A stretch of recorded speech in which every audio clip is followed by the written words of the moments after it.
में बस एक ही साइड होती है, खुद की साइड। সার্ফিরার বক্স অফিস কি বলছে?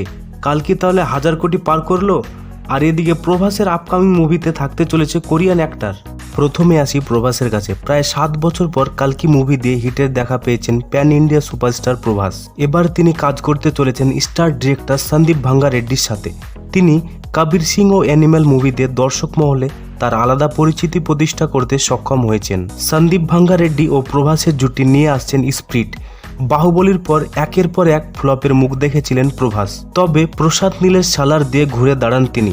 অবশেষে কালকি মুভি দিয়ে সফলতার শিখরে পৌঁছে যান প্রভাস। এরই মধ্যে প্রভাসের আগামী ছবি স্প্রিট নিয়ে একটি গুঞ্জন উঠেছে।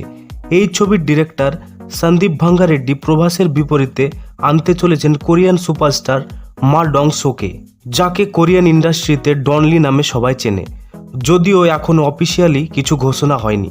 সন্দীপ ভাঙ্গা রেড্ডি প্রভাস ও ডনলিকে একই ফ্রেমে নিয়ে আসলে স্প্রিট ছবির হাইপ কতগুণ বাড়বে তা আপনারা নিশ্চয় আন্দাজ করতে পারছেন। এদিকে অক্ষয় কুমারের সার্ফিরা মুভি রিলিজের আজ 8 দিনে তার বক্স অফিসের কি অবস্থা চলুন দেখা যাক। 80 কোটি বাজেটে তৈরি এই মুভির ওপেনিং সেরকম বড়সড় হয়নি, তবে প্রায় প্রতিদিনই সার্ফিরার বক্স অফিসের কালেকশনে গ্রোথ দেখা যাচ্ছে।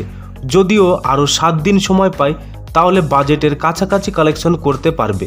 প্রথম 4 দিনে ইন্ডিয়াতে 14 কোটি 35 লক্ষ টাকা কালেকশন করে। পরের দিন অর্থাৎ পঞ্চম দিন কমে যায় 1 কোটি 85 লক্ষ টাকাতে, তবে ষষ্ঠ দিন ইনকাম বেড়ে দাঁড়ায় 2 কোটি 50 লক্ষ টাকাতে। এরই সাথে সার্ফিরার প্রথম 6 দিনে 14 কোটি 70 লক্ষ টাকা কালেকশন করে। অল ইন্ডিয়া গ্রস কালেকশন করে 22.25 কোটি রুপি।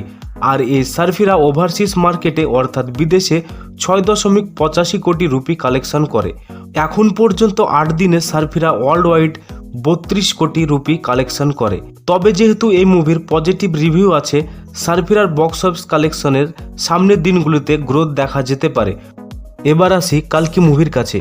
মুক্তি 3 সপ্তাহের মধ্যে বিশ্বজুড়ে 1000 কোটির অঙ্ক পার করল নাগ অশ্বিনী পরিচালিত কালকি 2898 এডি ছবিটি। প্রভাস, অমিতাভ বচ্চন, দীপিকা পাডুকোন অভিনীত ছবিটি দেশে শুধুমাত্র হিন্দি ভার্সনই 250 কোটি ছুঁয়েছে। তেলেগু বক্স অফিসে ইতিমধ্যে 255 কোটি টাকার ব্যবসা করে ফেলেছে কালকি।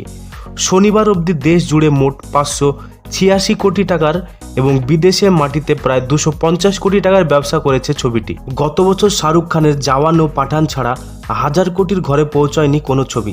তবে প্রায় 1250 কোটি টাকার ব্যবসা করা কেজিএফ চ্যাপ্টার 2কে কালকে টেক্কা দিতে পারে কিনা এখন সেটা দেখার অপেক্ষা। আপনাদের কি মতামত অবশ্যই জানাবেন।